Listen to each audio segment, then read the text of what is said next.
Hello everyone, and welcome. Tonight, our story begins in what is sometimes called the Old World, more than 900 years ago, in the late 11th century.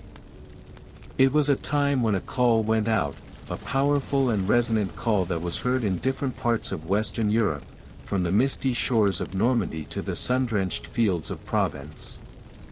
It was a call that moved tens of thousands of people, nobles and knights, but also clerics, soldiers, and peasants. Sometimes, even women and children felt its pull. It was a call to leave everything behind, to travel to a distant, almost mythical Holy Land, and to conquer it. For nearly 2 centuries, this call would continue to echo. For faith, for adventure, and sometimes for ambition, greed, or glory, men and women would become crusaders, embarking on a harrowing journey from which many would never return. Why did this happen? How could an entire continent be moved by a single idea? This will be our story tonight. A story of power struggles and politics, of immense tragedies and ferocious battles, of profound social and cultural change, and of the rise and fall of states in the Near East. It is a long and complex story, so make yourself comfortable. Sit or lie down, and do not hesitate to let yourself drift off to sleep. The story will be here waiting for you when you wish to return. Let the tension go in your shoulders, find your perfect position, and let us begin. Our story starts not with a single event, but with the state of a world. To understand the fire of the Crusades, we must first understand the world in which the sparks were struck. Several centuries earlier, in the 5th century, the Western Roman Empire had collapsed. That momentous event plunged Western Europe into a long period of decline, a time often called the Dark Ages. And in many ways, these were dark times. The population had fallen for generations. Cities, once the vibrant hearts of Roman life, had shrunk dramatically. Many of the great Roman roads, aqueducts, and buildings had fallen into disrepair, ghosts of a lost golden age. Europe had fragmented politically into countless small territories. Out of the ashes of Rome, a new type of society had slowly, painstakingly emerged, a feudal society. It was based on a strict hierarchy that gave everyone a specific place, a specific role, and a specific allegiance to a master, a lord, a chain of loyalty that stretched all the way from the humble peasant to the king. For a large part of the European population by the 11th century, this had become the norm. It was a world where you were born into your station, and for most, that was where you would remain. Alongside this political structure, another, even more powerful force had come to dominate the continent: Christianity. Instead of collapsing with Rome, the Christian faith had survived, and it had managed to convert the Germanic invaders who built new kingdoms on the empire's ruins. By the 11th century, Roman Catholicism was a major force to be reckoned with. It was not just a political power, with its vast network of parishes and bishoprics, it had become absolutely central to the life of every community and every individual. Imagine a world where your entire life, from the moment of your birth to the moment of your death, happened within the embrace of the Catholic faith. The rituals of the Church marked every significant milestone. Codes of conduct were determined by its doctrines. To the average person, it was simply unthinkable not to be Christian. This shared faith was the single most important characteristic of their identity, far more important than any sense of belonging to a country, a concept which, at the time, simply did not exist. In such a world, where most people lived and died in the same village, their horizons limited to the fields they tilled, the idea of the outside world was a mystery.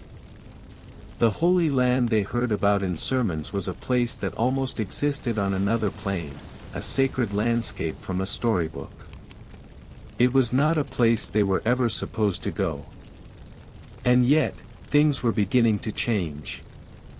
The 11th century had been a period of relative prosperity compared to the centuries before it.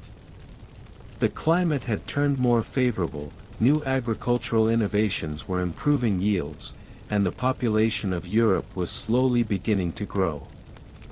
And in Rome, the papacy itself was changing.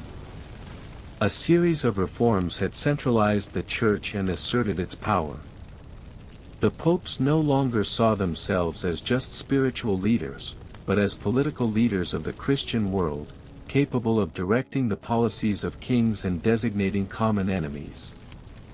The stage was set. Europe had a growing population, a restless warrior class of knights whose purpose was to fight, and a newly ambitious papacy looking for a grand cause. That cause arrived in the form of a plea for help from the Byzantine Empire, the surviving Eastern Roman Empire, which was being threatened by the rising power of the Seljuk Turks. The Turks had also taken control of Jerusalem, and Christian pilgrims reported oppression and difficulties in visiting the holy sites. This was the spark. In the year 1095, at a great council held in the town of Clermont in France, Pope Urban II delivered one of the most consequential speeches in history. He spoke to the assembled bishops, nobles, and knights. He spoke of the violence that plagued European society and the need to channel it outwards towards a righteous cause. He spoke of helping their Greek brothers in faith in the East who had called for aid. And then, he made a revolutionary promise. The Church, he said, which normally condemned violence, would sanctify this war. Any man who undertook this armed pilgrimage to the Holy Land and died in the process would be granted the total remission of his sins and a guaranteed reward in heaven. It was an electrifying call to arms, a promise of adventure, glory, and eternal salvation all rolled into one. And as the Pope's words echoed through the crowd, a cry went up, spreading like wildfire, Deus vult. God wills it. The flame had been lit. The First Crusade had begun. Pope Urban had set the date for the departure of the official First Crusade for August of 1096. This would give the great lords and knights of Europe ample time to gather their armies, arrange their affairs, and prepare for the long and arduous journey ahead. But the Pope's call had unleashed a fervor that could not be so easily contained or scheduled. The idea of a holy pilgrimage to liberate Jerusalem, a quest that promised salvation, resonated not just in the castles of the nobility, but in the hearts of the common people. And months before the first armored knight was ready to set off, a different kind of crusade had already begun to form. It was an unexpected, disorganized, and ultimately tragic expedition that has come to be known as the People's Crusade. This movement was not led by a prince or a duke, but by a charismatic Catholic priest from northern France, a man called Peter the Hermit. He was not officially sanctioned by the Pope as a preacher for the crusade, but that did not stop him.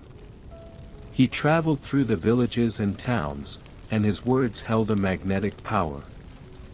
Where the Pope's call was a strategic and political appeal to the ruling class, Peter's message was simple, direct, and intoxicating. He preached that even the poor, the humble, the meek, even peasants, women, and children, could take up the cross and join this great adventure for God. What is the difference between faith and fanaticism? The people who followed Peter the Hermit were filled with a sincere belief that they were doing God's work. But their journey was marked by chaos and tragedy. Where does a noble cause cross the line into a dangerous obsession? And who is responsible when the dream leads to disaster?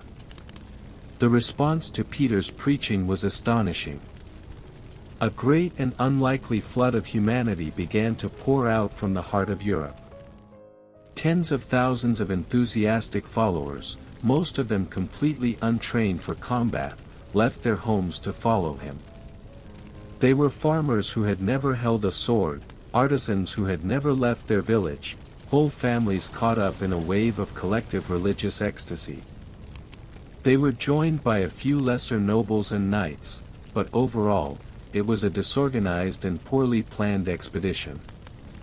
The participants were poor, leaving with almost nothing, driven only by their faith. This, from the very beginning, was the expedition's fatal flaw. They had no supplies, which meant they would have to live on the lands they crossed. Setting off from France and Germany, these separate armies of pilgrims began their long march east. The initial enthusiasm soon gave way to a grim reality. Hunger became their constant companion. Their pious pilgrimage quickly degenerated into a desperate search for food.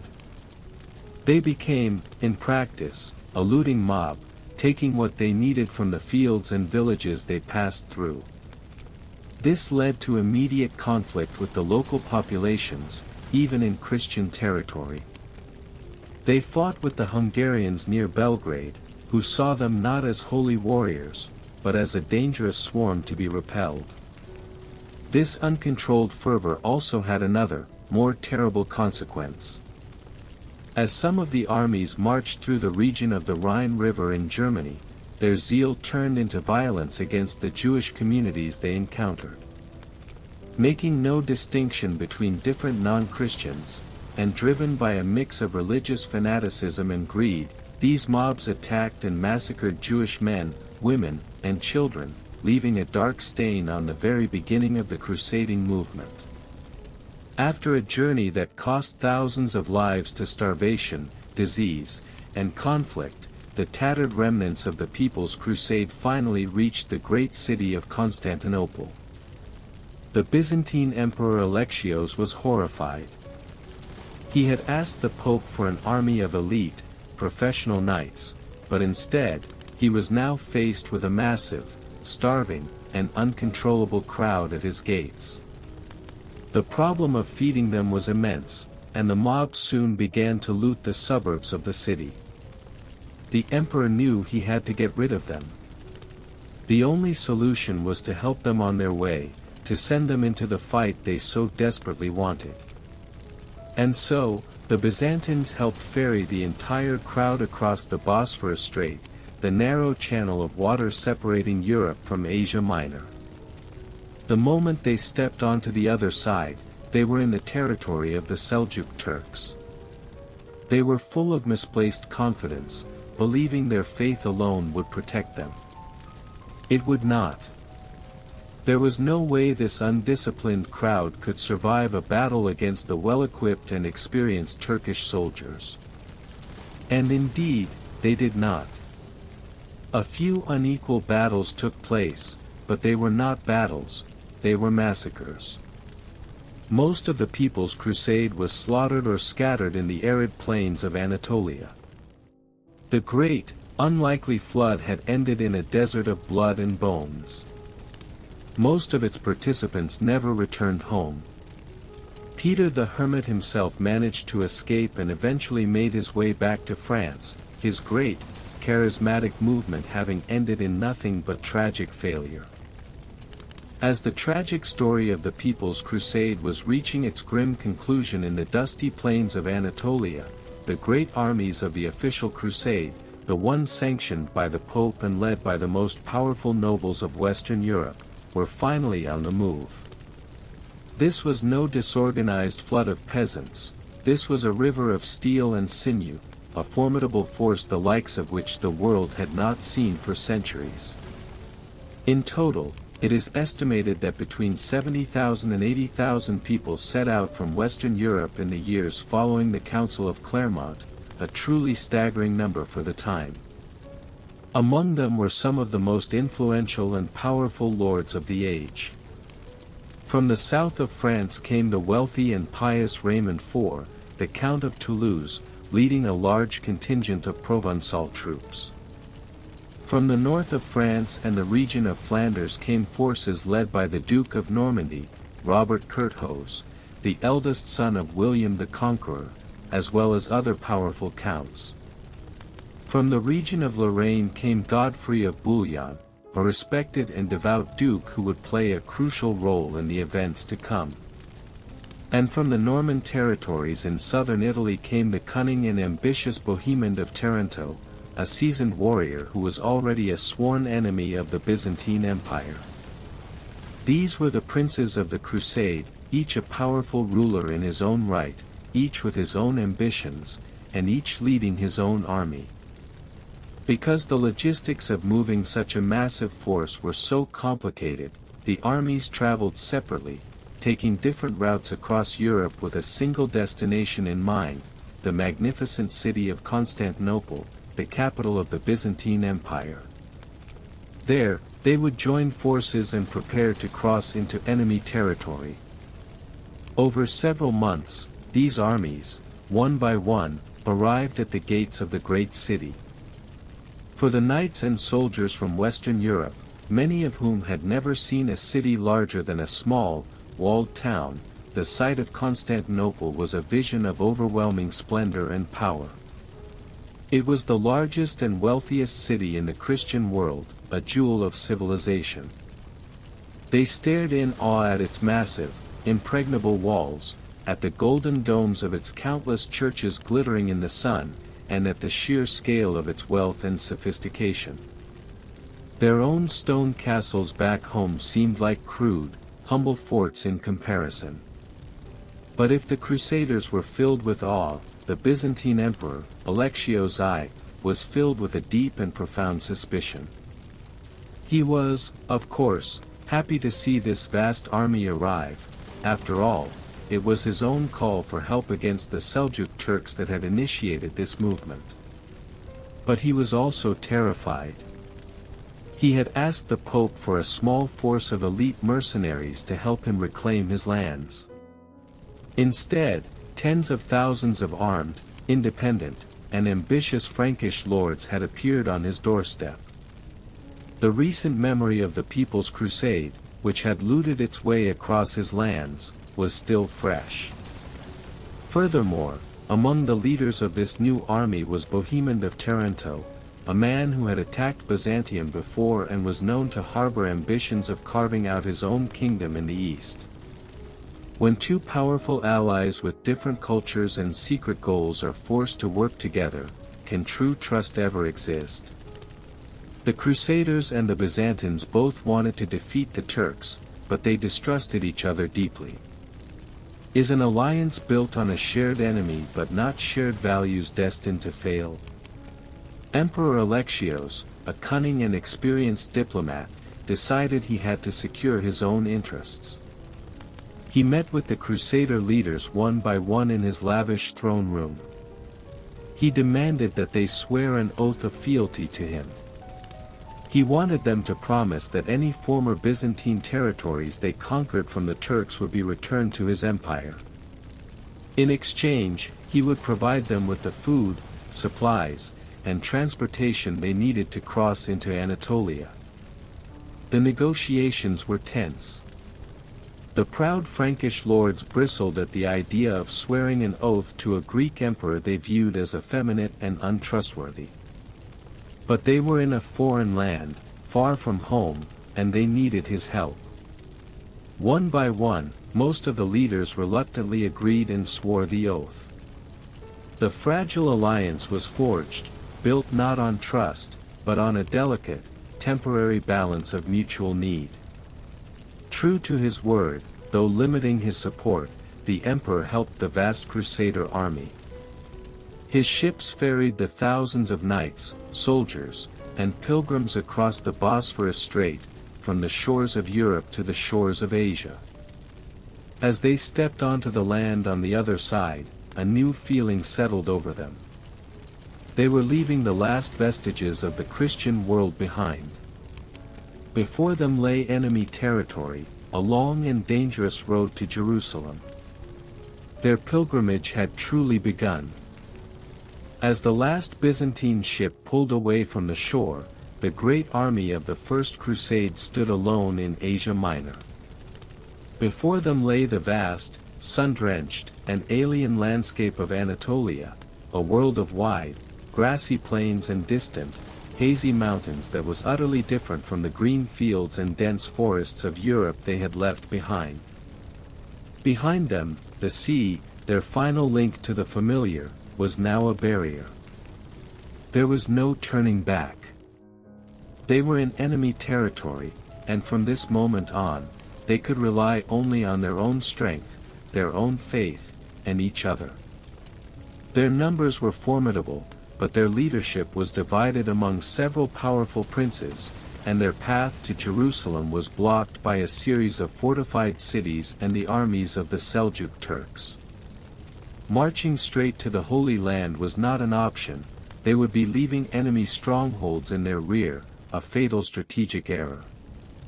Their first objective was clear: the great city of Nicaea, once a Byzantine jewel but now a major stronghold of the Seljuks. The siege of Nicaea began. For weeks, the Crusaders surrounded the city's mighty walls. It was a grueling and costly affair. They constructed enormous siege engines, catapults and rolling towers, and launched repeated assaults. The defenders fought back fiercely. Thousands of Crusaders died, not just in combat, but from hunger and disease in the sprawling, makeshift camps outside the city walls. Yet, they persisted. Finally, after more than a month of struggle, the city fell. It was a major first victory, a huge boost to the morale of the army, proving that their combined strength could overcome even the most formidable defenses. But as the Crusader army marched onward from Nicaea, deeper into Anatolia, the Seljuk Turks adopted a new and devastatingly effective strategy. They would not meet the Crusaders in open battle. Instead, they practiced a scorched earth policy. As they retreated, they destroyed everything in their path. They burned crops in the fields, poisoned wells, and drove away livestock. For the massive Crusader army, which needed enormous amounts of food and water to survive, this was a catastrophe. The march across Anatolia became a grueling test of survival. The sun was relentless, the landscape was barren, and the army was stalked by hunger and thirst. It was during this desperate march that the Turks chose to strike. At a place called Doralium, they ambushed one column of the Crusader army, which had become separated from the main force.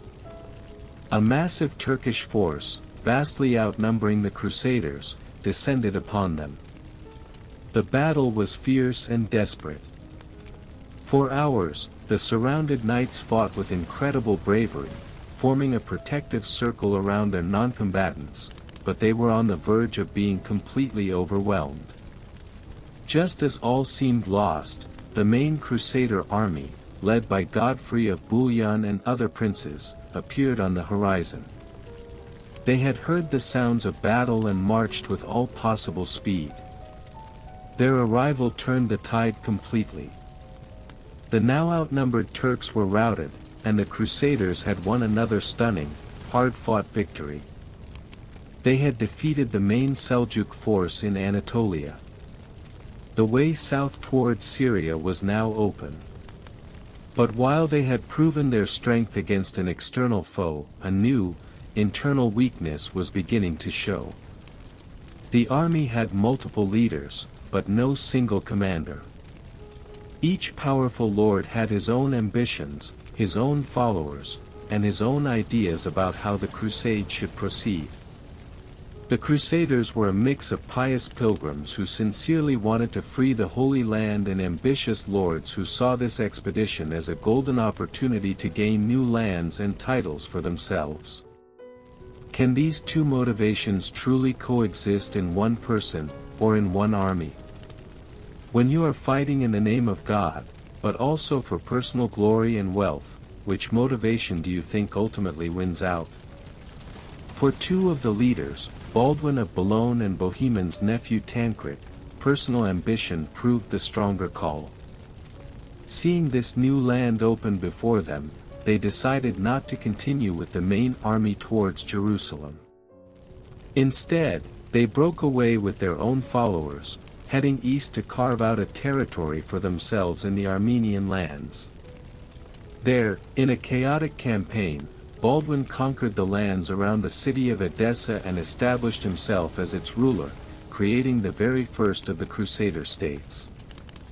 This was the first major fracture in the unity of the Crusade.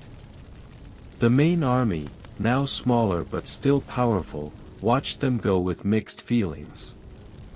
They had survived the scorched earth and won a great battle, but their greatest strength, their unity, was already beginning to fray. Weary, hungry, but still determined, they turned their faces south, towards the next great obstacle on their pilgrimage, the mighty city of Antioch. After the victory at Dorylaeum and the departure of the ambitious Prince Baldwin to forge his own destiny in the east, the main Crusader army, weary and hungry, turned south. They marched out of the arid plains of Anatolia and into the ancient, fertile lands of Syria. Before them lay their next great objective, an obstacle so formidable that it made the walls of Nicaea seem small in comparison. This was the city of Antioch, one of the great jewels of the old Roman Empire. It was a massive, heavily fortified city, a strategic linchpin that the Crusaders could not possibly leave intact in their rear as they marched towards Jerusalem. They knew it had to be taken. They had no idea what it would cost them. In October of 1097, the Crusader army arrived before the city's immense walls and the great siege began.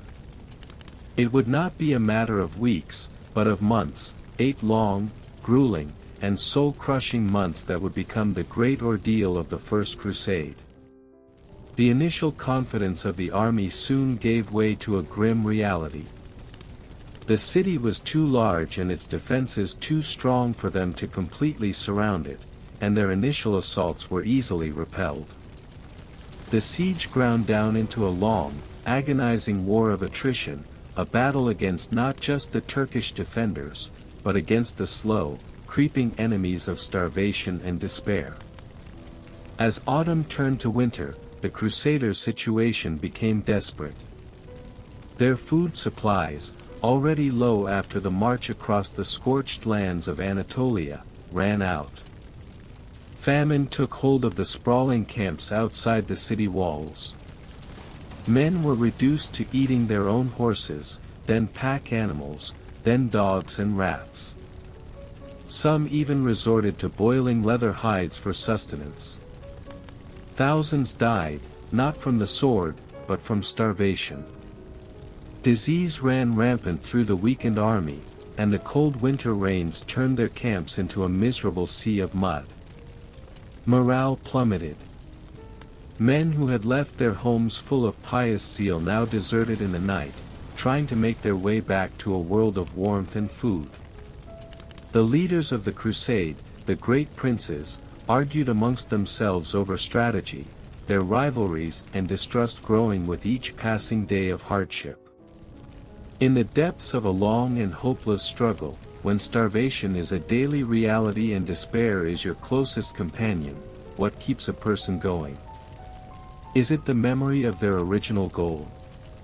The leadership of commanders? Or is it a sudden, seemingly miraculous sign of hope, something that allows you to believe, just for a moment, that you are not forgotten? For the army at Antioch, that sign of hope came in the form of treachery. The cunning Norman prince, Bohemond, had been secretly negotiating with a disillusioned guard inside the city, an Armenian captain who felt betrayed by the Turkish commanders.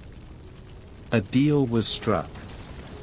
One moonless night in June of 1098, the captain lowered a rope from the city walls.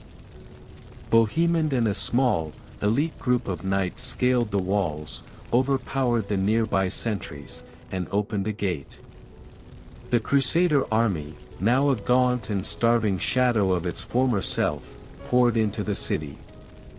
After 8 long months, Antioch had fallen. But their moment of triumph was terrifyingly brief. It instantly turned into a new and even more desperate nightmare.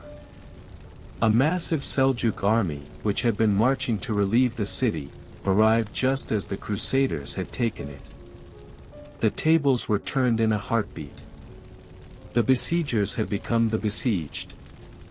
They were now trapped inside the city they had just conquered, with almost no food, surrounded by a fresh and powerful enemy. The situation was utterly hopeless. A plague then broke out within the city walls, claiming many more lives, including that of the Pope's own representative, the respected Bishop Edhemer. It seemed the crusade was doomed to end here, in starvation and death, within the walls of Antioch. It was in this moment of absolute despair that a miracle occurred. A poor, simple pilgrim named Peter Bartholomew came before the princes, claiming to have had a divine vision.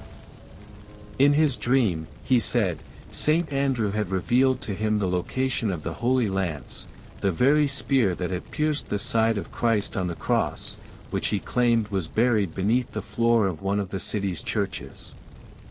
Desperate for any sign of hope, the leaders agreed to dig. And to their astonishment, after hours of digging, they unearthed the rusty head of an ancient spear. Whether it was the true lance or not, it did not matter. For the starving, desperate army, it was a sign from God Himself. Their faith, which had been stretched to the breaking point, was now reignited in a blaze of glory. Electrified with this newfound divine purpose, the skeletal Crusader army did the unthinkable. They threw open the gates of the city and charged out to meet the massive Seljuk force that awaited them. And in the battle that followed, fueled by a faith that had become absolute, they won a stunning, miraculous victory, scattering the much larger enemy army. They had survived the great ordeal. They were masters of Antioch, their path to Jerusalem once again open. But they were a scarred and diminished force, and their internal divisions, especially over who should rule their newly conquered city, would continue to haunt them for the rest of their long journey. After the miraculous victory at Antioch, the Crusader army rested. But their unity, already frayed, suffered another blow. The cunning Norman prince, Bohemond of Taranto, refused to continue the march. He claimed Antioch for himself, breaking his oath to the Byzantine emperor, and established the second of the Crusader states, the Principality of Antioch. Disgusted by this ambition but powerless to stop him, the rest of the army, now led primarily by the pious Godfrey of Bouillon and the powerful Raymond of Toulouse, finally turned south at the beginning of 1099. Their numbers were severely depleted, perhaps only a quarter of the force that had first left Europe remained, but their focus was absolute. They were marching on Jerusalem. The journey down the Mediterranean coast was a strange mixture of beauty and grim determination. The army moved through lands of ancient renown, but they were a gaunt, hardened procession of survivors. Along the way, they received an offer from the new masters of the Holy Land, the Fatimids of Egypt, who had recently captured Jerusalem from the Seljuk Turks. The Fatimids proposed a deal. They would guarantee safe passage for Christian pilgrims to visit the holy sites, if the Crusaders would end their campaign and turn back. The offer was flatly rejected. After nearly 3 years of unimaginable suffering, after crossing a continent and fighting their way through deserts and mountains, they had not come this far merely for permission to pray. They had come for conquest. And then, one summer morning, they saw it. From a hilltop, they caught their first glimpse of the holy city. Jerusalem. It lay shimmering in the distance, its walls and towers nestled among the Judean hills. For these men who had traveled thousands of miles, fueled by a single idea, this was a moment of profound, overwhelming emotion. After all the blood, the hunger, and the despair, their sacred destination was finally in sight. Grown men, hardened warriors who had faced down monsters and starvation, fell to their knees and wept, their tears of joy and reverence watering the dry earth. But their joy soon gave way to the grim reality of the task ahead. The city was well fortified, and the Crusader army was now so small that they did not have enough troops to completely surround it. They were plagued by a lack of food, water, and wood for building siege engines. Their first assault, launched with more enthusiasm than strategy, failed, and the leaders once again fell to arguing amongst themselves. Despair began to creep back into the camp. It was only after they regrouped and launched a final, concerted attack that the tide turned. On the 15th of July, 1099, after a desperate and bloody struggle on the city walls, the Crusaders finally broke through. After 3 long years, Jerusalem had fallen. It was back in Christian hands for the first time in over 4 centuries. When a goal is pursued with such intense faith and after such immense suffering, what happens in the moment of victory? Can piety and brutality exist in the same heart, at the same moment? The capture of Jerusalem was seen by the Crusaders as a divine triumph, a righteous culmination of their holy pilgrimage. But what followed was a human tragedy. In the chaotic hours after the city's fall, the exhaustion, excitement, and religious fervor of the soldiers boiled over into a terrible and indiscriminate violence. The streets ran red as the conquerors, in a frenzy of victory, slaughtered many of the city's Muslim and Jewish inhabitants. It was a dark and brutal end to a holy war.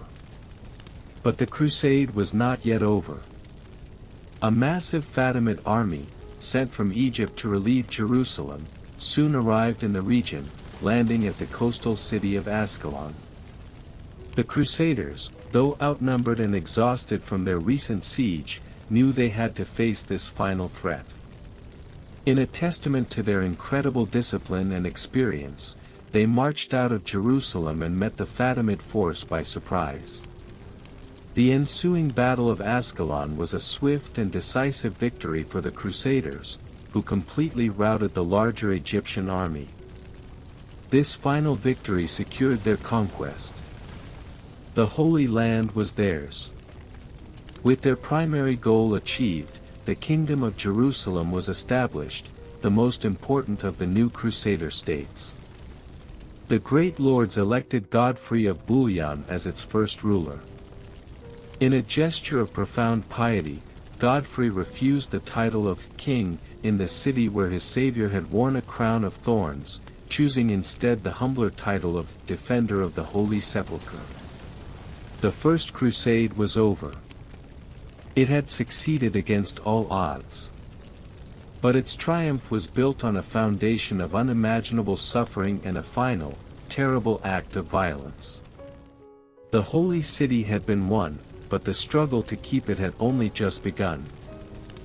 With the great victory at the Battle of Ascalon, the First Crusade was officially over. Its primary objective, the capture of Jerusalem, had been achieved against all odds. In the months that followed, a profound change swept over the Crusader army. For most of the knights and soldiers who had survived the harrowing 3-year journey, their sacred vow was now fulfilled. They had prayed at the Holy Sepulchre, they had liberated the city of Christ, and they were now free from their oath. And so, the great departure began. Hundreds, then thousands, of the surviving Crusaders began the long journey home, leaving the Holy Land behind. They left behind a situation that was incredibly precarious. The 4 newly founded Crusader states, the Kingdom of Jerusalem, the Principality of Antioch, the County of Tripoli, and the County of Edessa, were small, isolated islands of Western European culture in a vast and hostile sea. They were surrounded by powerful Muslim states, including the Seljuk Turks and the Fatimids of Egypt, who, though temporarily defeated, were far from destroyed. The few thousand crusaders who chose to stay behind to defend these new lands, which they called Outremer, the land beyond the sea, were faced with an impossible task.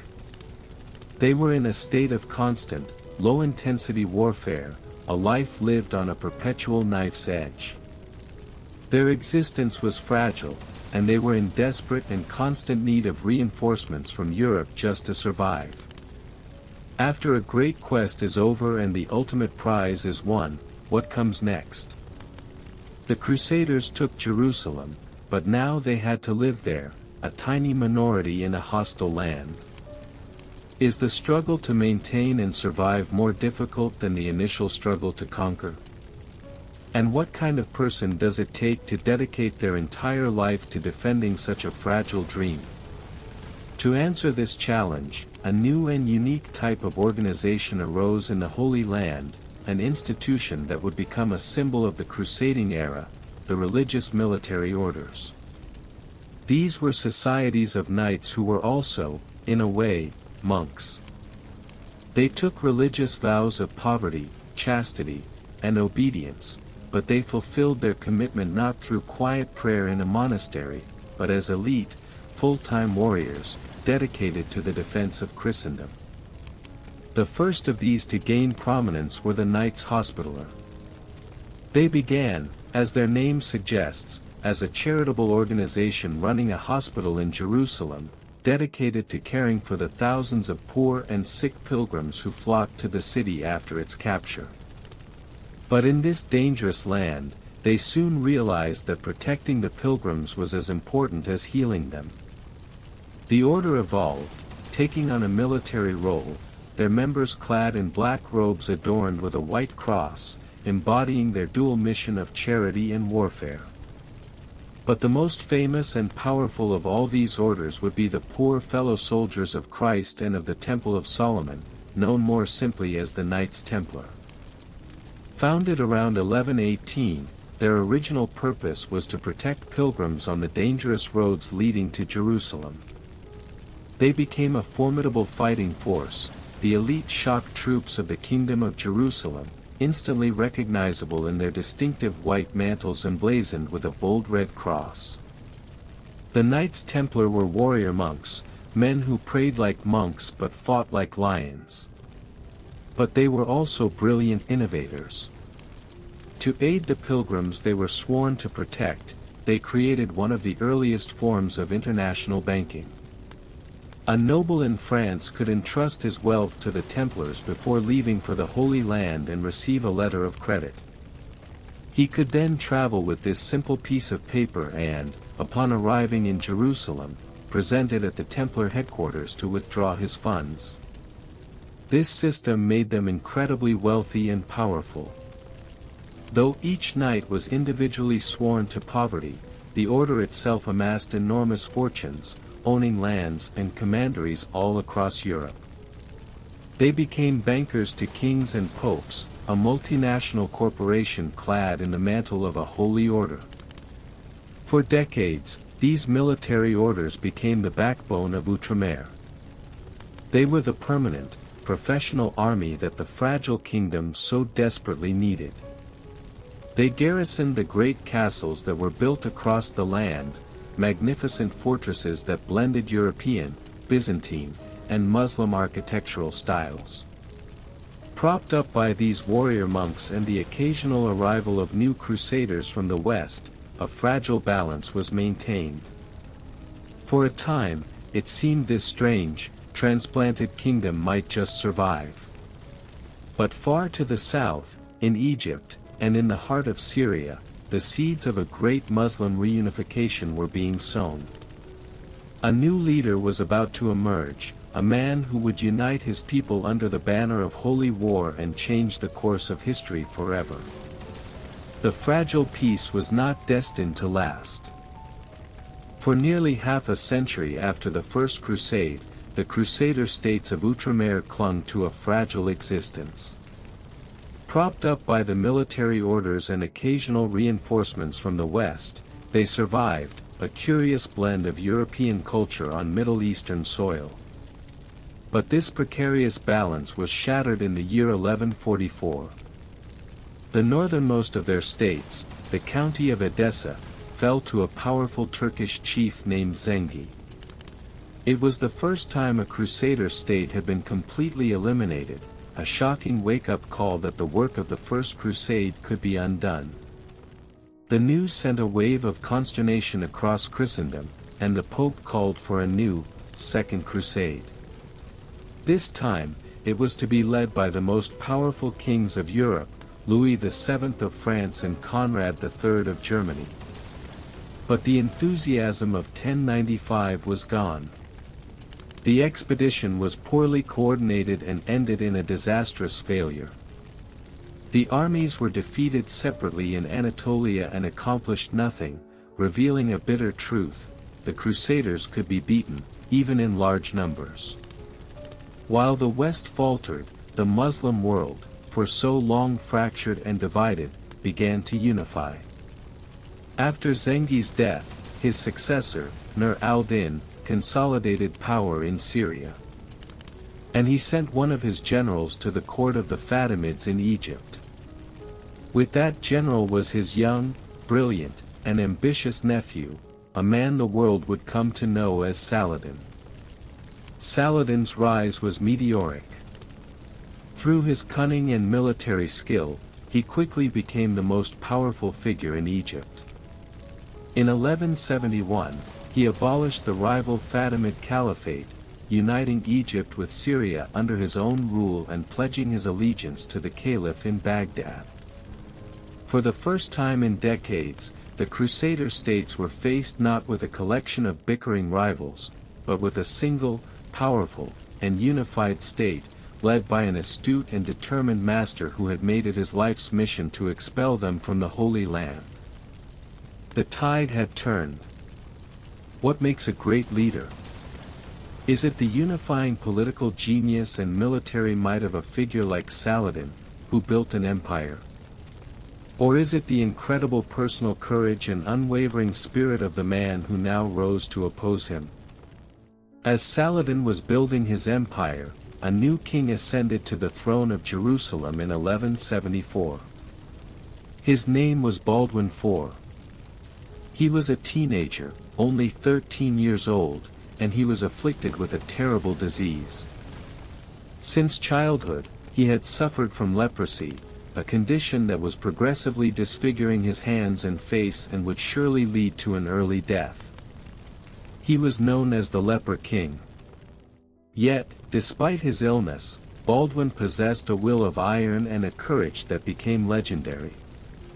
In 1177, against all odds, the 16-year-old Baldwin, his hands already losing sensation, led his small army into battle against the vastly superior forces of Saladin.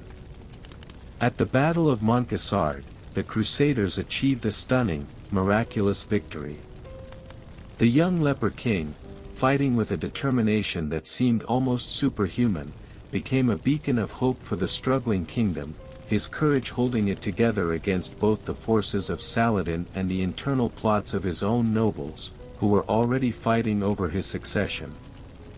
For a few precious years, this dying boy king held the great sultan at bay. But he could not fight time and his own failing body. He eventually became blind and unable to walk, and in 1185, at the age of just 24, Baldwin IV died.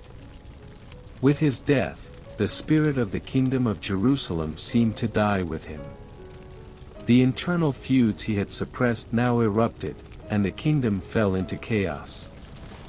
Saladin saw his chance. In 1187, he lured the main Crusader army into a trap. At the Battle of Hattin, near the Sea of Galilee, the Crusader force, exhausted and without water under a brutal summer sun, was completely surrounded and annihilated. It was a catastrophic defeat from which the kingdom would never recover. With the Christian army destroyed, Saladin swept through Palestine. City after city fell. And later that same year, after a brief siege, the city of Jerusalem itself surrendered to the Sultan. After 88 years of Christian rule, the Holy City was lost. The great conquest of the First Crusade was almost entirely erased. The news of this disaster, of the loss of Jerusalem, would once again shake the foundations of Western Europe, and inspire a new call to arms, a new crusade, this time, a clash of the most legendary kings the world had ever known. The news that Jerusalem had fallen to the forces of Saladin in 1187 sent a shockwave of grief and outrage across Western Europe. The work of the First Crusade, the great triumph that had been celebrated for nearly a century, had been undone. In response, the Pope called for a new crusade, the third, and this time, it would be a clash of titans. The three most powerful monarchs in Christendom took up the cross, promising to lead their armies to the Holy Land and reclaim the city. It was to be the Crusade of Kings. From the Holy Roman Empire came the venerable Emperor Frederick Barbarossa. He was an old man, nearly 70, but he was a figure of immense authority and experience, almost superhuman in the eyes of his contemporaries. He gathered a massive German army and set off by land, the first to answer the call. From England came the newly crowned King Richard I, better known to history as Richard the Lionheart. He was young, fiery, and already a brilliant military commander with a legendary reputation for bravery. And from France came King Philip II, a shrewd and ambitious political operator, and Richard's bitter personal and political rival. What happens when the leaders of a great cause are also bitter personal rivals? Richard and Philip were supposed to be allies, but their dislike for each other nearly derailed the entire crusade. Can a mission succeed when its leaders are fighting each other as much as they are fighting the enemy? The grand expedition began with a tragedy. The great Emperor Barbarossa, after successfully leading his enormous army across Anatolia, tragically drowned while crossing a river. His death beheaded his army, some turned back for home in despair, while others continued on in smaller numbers. The great German force that had so worried Saladin had dissolved before it even reached the Holy Land. The fate of the crusade now rested on the shoulders of the two rival kings, Richard and Philip. They chose to travel by sea, and in 1191, their fleets arrived at the besieged city of Acre. For 2 years, the remnants of the Kingdom of Jerusalem had been trying to recapture this vital port city from Saladin's forces. The arrival of the English and French armies, with their fresh troops and advanced siege equipment, turned the tide. After a long and brutal siege, the city of Acre finally fell to the Crusaders. It was their first major victory. But the triumph was immediately soured by the conflict between the two kings. Richard, the charismatic warrior, often acted as the de facto commander, much to the annoyance of the more politically minded Philip.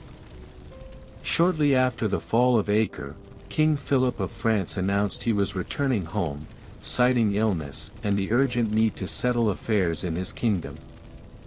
While this was partly true, his deep-seated animosity towards Richard was a major factor.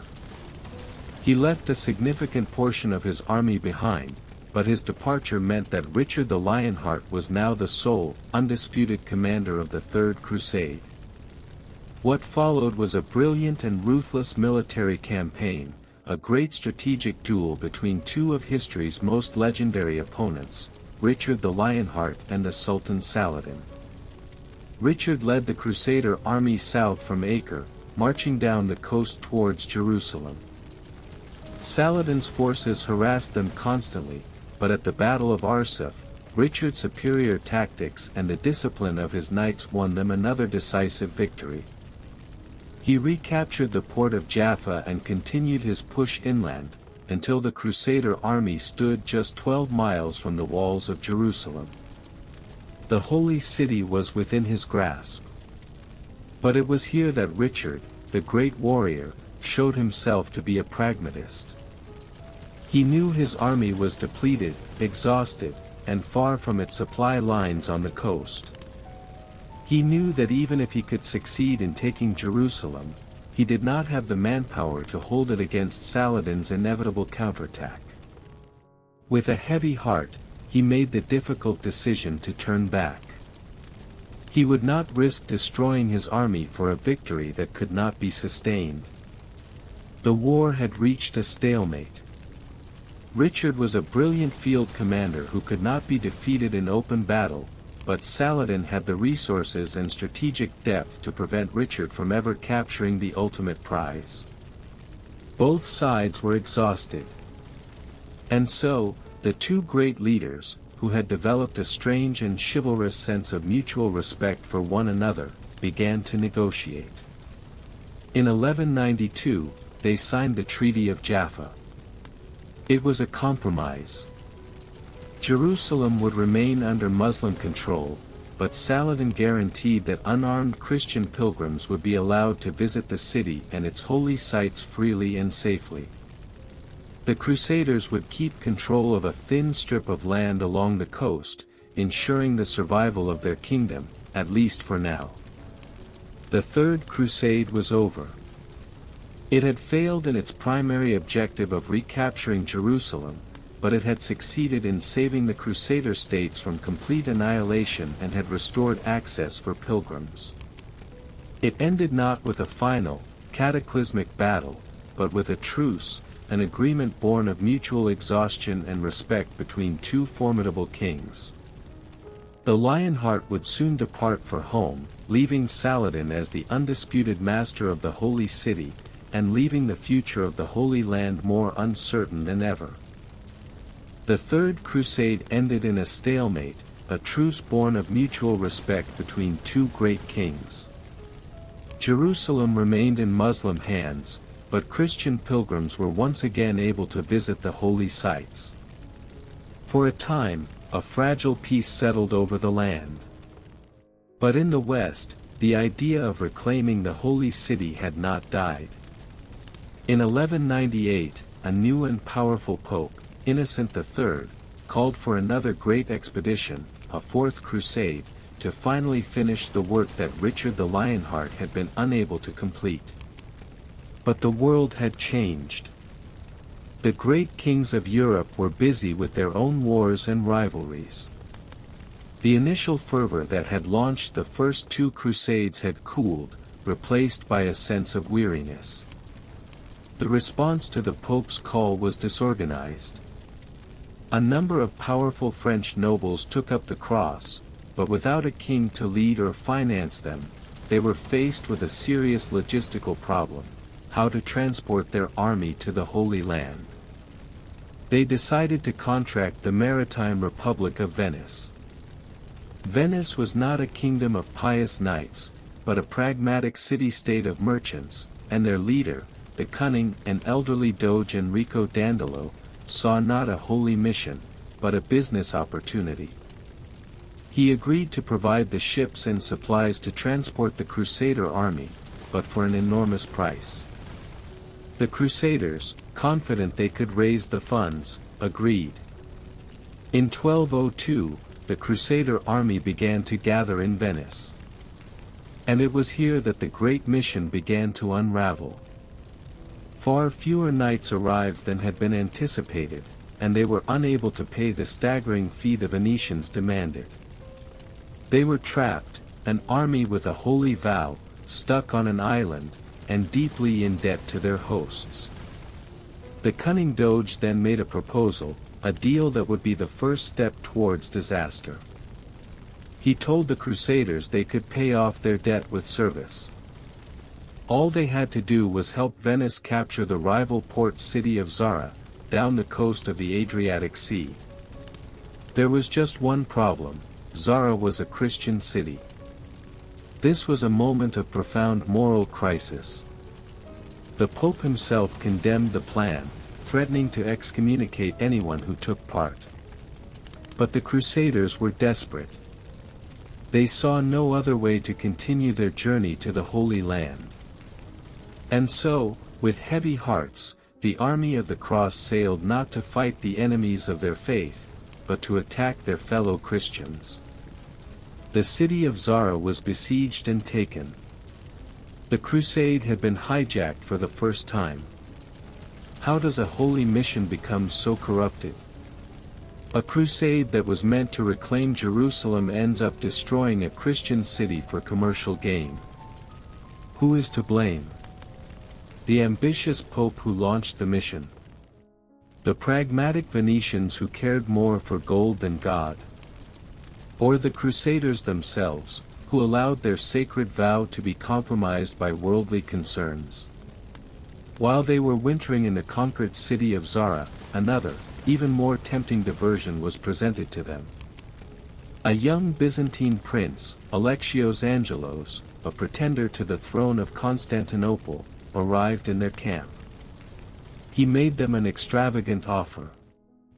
If they would sail to Constantinople and help him overthrow the ruling emperor, he would pay off their entire remaining debt to the Venetians, finance their onward journey to the Holy Land, provide them with thousands of Byzantine troops, and, most temptingly of all, he promised to reunite the Greek Orthodox Church with the Roman Catholic Church, healing the great schism that had divided Christianity for centuries. It was a promise of everything they could possibly want: immense wealth, military aid, and the fulfillment of a great spiritual goal. Lured by this golden promise, the leaders of the Fourth Crusade agreed. The mission to Jerusalem was once again postponed. The great army turned its sights on the magnificent, wealthy, and unsuspecting city of Constantinople, the greatest Christian city in the world. After a brief siege, the Crusaders succeeded in installing their pretender on the throne.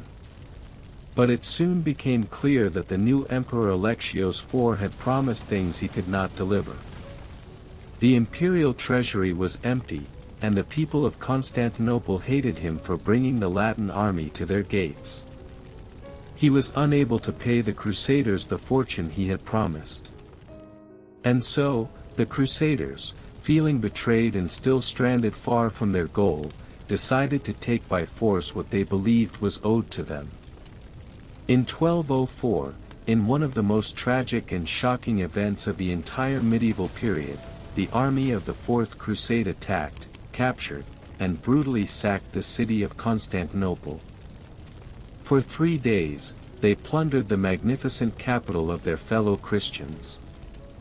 They looted ancient treasures from its churches and palaces, they burned down large parts of the city, including its great library, destroying 1,000 years of irreplaceable knowledge, and they slaughtered thousands of its inhabitants. The Fourth Crusade was over. It had never even reached the Holy Land. It had ended not in a glorious battle for Jerusalem, but in a terrible, self-inflicted act of betrayal. It left the great Byzantine Empire shattered and broken, and it left the ideal of the Crusade itself irrevocably stained, its holy cross forever tarnished by greed and worldly ambition. The Fourth Crusade had been a catastrophe, a holy mission betrayed by greed that left the Christian world more fractured than ever. In the years that followed, the enthusiasm for another grand expedition to the Holy Land was limited. But the dream of Jerusalem had not died completely. The leaders of Christendom now believed they had a new strategy. They identified Egypt, the seat of the Ayyubid sultans who were Saladin's successors, as the true center of Muslim power in the region. The plan for the Fifth Crusade, launched in 1217, was to conquer Egypt first, and then from there, move on to Palestine and the Holy City. The campaign began with a success. The Crusader army, led by the King of Hungary and the Duke of Austria, managed to capture the vital Egyptian port of Damietta. The Ayyubid Sultan, weakened by internal conflicts, was so alarmed by this that he made the Crusaders a stunning offer: he would give them back the city of Jerusalem in exchange for their withdrawal from Egypt. It was everything they had come for, achieved with minimal bloodshed. But the Pope's representative, the legate who led the crusade, saw this offer not as an opportunity, but as a sign of weakness. Convinced that total victory was within their grasp, he arrogantly rejected the peace terms. The Crusaders marched south towards Cairo, only to be trapped by the flooding Nile and defeated at the Battle of Mansoura. They were forced to surrender, giving back Damietta simply to save their own lives. The Fifth Crusade ended in a disastrous failure, a triumph thrown away by pride. What followed was one of the strangest chapters in the entire crusading saga. The Holy Roman Emperor, Frederick II, had long promised to go on crusade but had always found excuses. Exasperated, the Pope excommunicated him. And it was only then, as an excommunicated ruler, that Frederick finally sailed to the Holy Land in 1228, leading the Sixth Crusade. This expedition involved very little fighting. Frederick, a brilliant and cynical diplomat, knew that the Ayyubid Sultanate was still plagued by civil war. He negotiated from a position of strength, and the weakened Sultan, unable to fight on another front, agreed to a peace treaty. In a stunning diplomatic victory, Frederick II achieved what a generation of bloody warfare had failed to do. Jerusalem, along with other key cities, was returned to Christian hands. The excommunicated emperor crowned himself king of Jerusalem. It was a bizarre and ironic triumph that infuriated the Pope but kept the flame of the Crusader kingdom alive for another 15 years. That flame was brutally extinguished in 1244.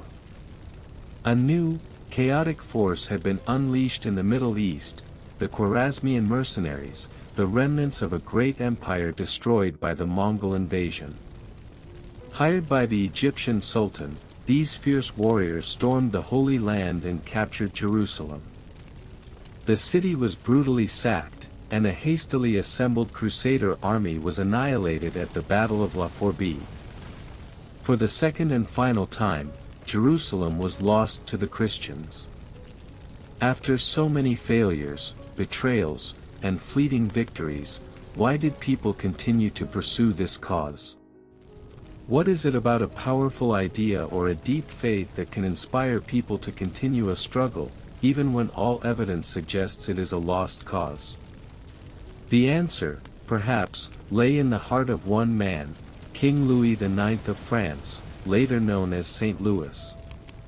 He was a man of profound and sincere piety. After recovering from a near-fatal illness, he had made a sacred vow to lead a new crusade. For 3 years, he meticulously planned his expedition, financing it himself and ensuring he had complete control, determined to avoid the mistakes of the past. In 1248, the Seventh Crusade set sail for Egypt. But the story that unfolded was a tragic echo of the past. Like the Fifth Crusade before it, Louis's army successfully captured the port of Damietta. And like the Fifth Crusade, his subsequent march towards Cairo ended in a disastrous defeat and his own capture at the Battle of Ferrascour. The King of France, the most powerful monarch in Europe, was now a prisoner, and a massive ransom had to be paid for his release. The Seventh Crusade was a disaster. It was the last major, large-scale attempt by a European power to reclaim the Holy Land. Though Louis would attempt another crusade years later, he died of disease in Tunisia before it ever began. The great flame of the crusading movement, which had burned so brightly at Clermont and had been rekindled by the victories of the First and Third Crusades, was now reduced to a few dying embers. The Crusader states in the East were on their own, their days now numbered. After the failure of King Louis Ix's crusade, the fate of the Crusader states in the Holy Land was sealed. In Egypt, the Ayyubid dynasty of Saladin's successors had collapsed, replaced by a new and formidable power, the Mamluks. These new rulers were determined to drive the last of the Franks into the sea. For the next few decades, the remaining Christian strongholds were picked off one by one. The great city of Antioch fell. Then Tripoli. The kingdom of Jerusalem was reduced to a few coastal outposts, a shadow of a shadow. The end came in 1291, with the fall of the last great Crusader city, Acre. After a long and brutal siege, the city was taken by the Mamluks, and the dream of Outremer, the great 200-year experiment of a Christian kingdom in the Holy Land, was over. The last knights sailed away, leaving their magnificent castles to fall into ruin, silent stone monuments to a lost cause. The era of the Great Crusades to the Holy Land had come to its final, bloody, and definitive end. The Crusades are over. The castles are in ruins, the knights are gone, their kingdoms turned to dust. But does a story ever truly end? Or does it simply leave echoes in the stones of cathedrals, in the words we still use, in the complex relationship between cultures? The legacy of these 2 centuries of conflict was immense and complex. It was a story of faith and folly, of brutality and beauty, and its echoes have resonated through history down to our present day. In art and architecture, the contact with the sophisticated civilizations of Byzantium and the Muslim world left an indelible mark on Europe. The Crusaders returned with new ideas. The military architecture of the great Crusader castles, with their innovative defensive designs, influenced the castles of Europe for generations. And the contact with the more audacious building styles of the East, with their thinner walls and soaring domes, helped to inspire the breathtaking heights and light-filled spaces of Europe's great Gothic cathedrals. Despite the violence, the Crusades opened up new channels for trade and knowledge. For centuries, Italian city-states like Venice grew rich by trading goods between Europe and the Middle East. And along these trade routes flowed not just silk and spices, but ideas. Knowledge from the great libraries of the Muslim world and Byzantium, knowledge of science, medicine, and philosophy from the ancient Greeks that had been lost to the West, began to filter back into Europe, contributing to the slow reawakening that would eventually blossom into the Renaissance. The Crusades also left a powerful legacy in myth and memory. On both sides, Christian and Muslim, the conflict created legends that still endure. Figures like Richard the Lionheart and Saladin were transformed from historical men into larger-than-life symbols of chivalry, courage, and leadership, their stories told and retold in poems and songs for centuries to come. And finally, there is the echo of the word itself. The term, crusade, once used to describe a holy, armed pilgrimage to Jerusalem, remains a loaded and powerful word. It is still used today, sometimes to describe a political struggle, and sometimes in a much more trivial sense, to qualify a struggle for any cause. Even though the last crusade to the Middle East happened more than 700 years ago, the word itself remains, a faint but persistent echo of a distant, turbulent past. We have reached the end of our long overview. We have journeyed from the Council of Clermont to the fall of Acre, through deserts and sieges, through the courts of kings and the camps of knights. I hope this story has been an interesting and restful companion for you tonight. Thank you for joining me on this journey. As you now let yourself drift completely into sleep, listen for the echoes of this long and somber story. A story of faith and of folly, of brutality and of beauty, that in some small way, has shaped the world that you will wake up to. Sleep well. Sweet dreams.